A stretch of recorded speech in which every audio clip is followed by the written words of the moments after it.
Minha obra é um manifesto. Eu mostro o crime e mostro a violência feita contra a vida. Eu exprimo a consciência planetária revoltada. Busco formas para o meu grito. Esta casca de árvore queimada sou eu.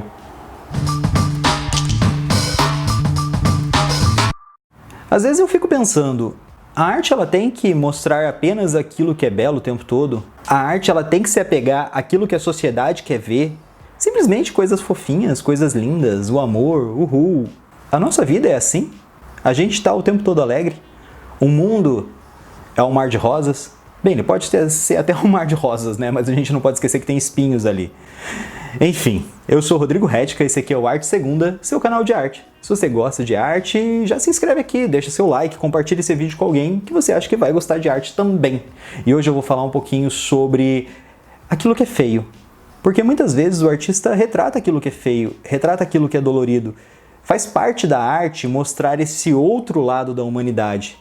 Não cabe à arte esconder isso tudo embaixo do tapete, porque a gente estaria só mostrando um lado da moeda. A gente tem um lado da moeda que é lindo, que é belo, que é próspero, que busca essa perfeição. Mas a gente tem um lado da moeda da humanidade que é dor, que é sofrimento, que é exploração.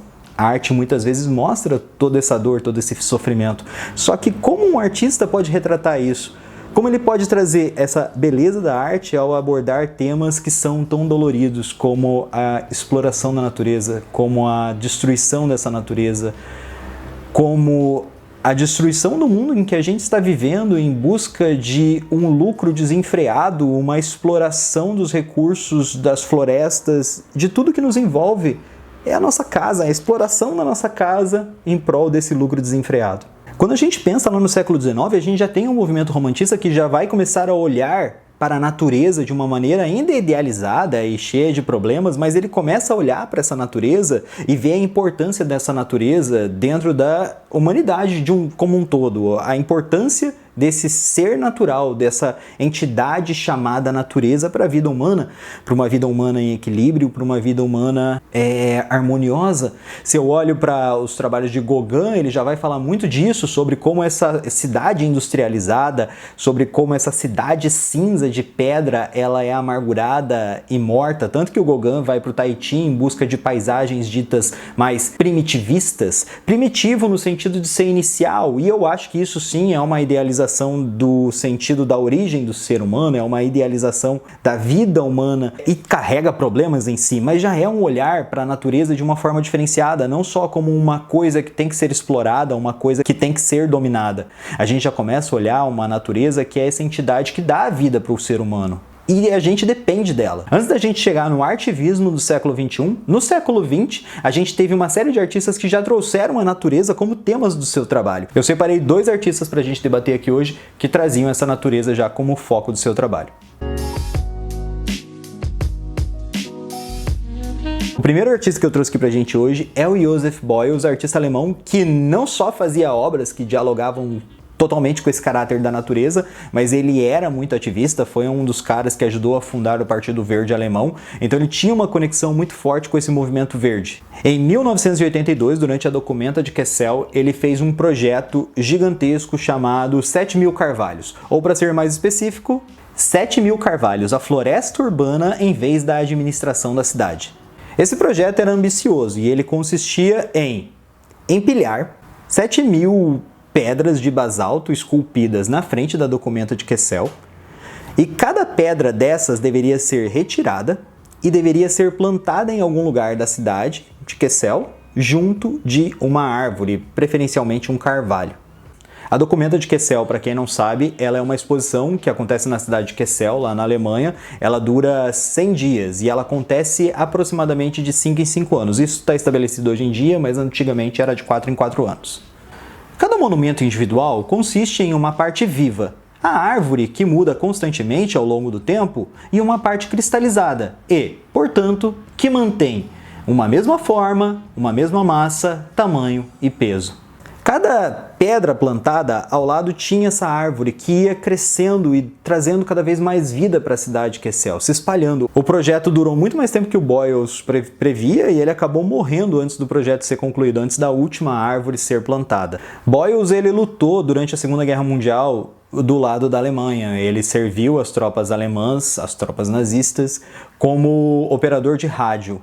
E, de certa forma, contribuiu com uma série de matanças. É interessante a gente pensar como a vida dele mudou depois da guerra e como ele foi para um lado completamente diferente e se envolvendo com outras coisas. Eu acho que a gente pode fazer um vídeo no futuro trazendo algumas reflexões sobre o próprio Boyles e esse ativismo, como foi se transformando. O segundo artista que eu quero destacar, ele não lutou na Segunda Guerra Mundial. Pelo contrário, ele perdeu a sua família na Segunda Guerra Mundial. O Franz Krausenberg.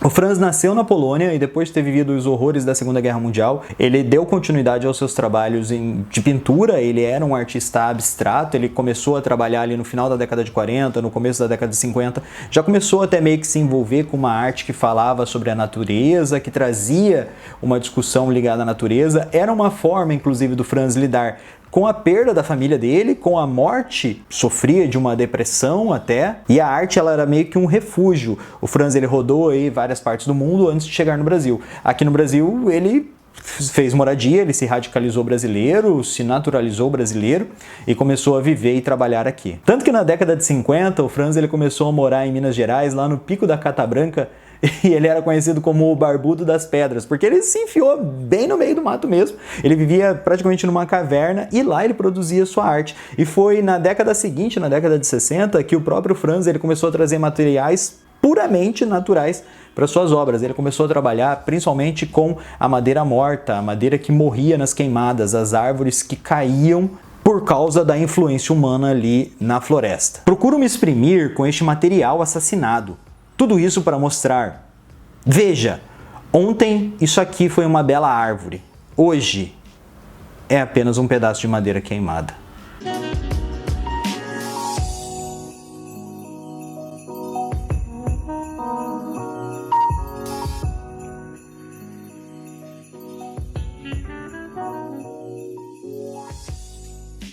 A Amazônia queima, e ela não queima de hoje, a natureza ela grita. E ela não grita de hoje. A gente está vendo essa exploração sem limite das florestas, que não é uma coisa recente. Obviamente, a gente está vendo agora a boiada passar. Mas esse problema na floresta, ele é muito mais antigo.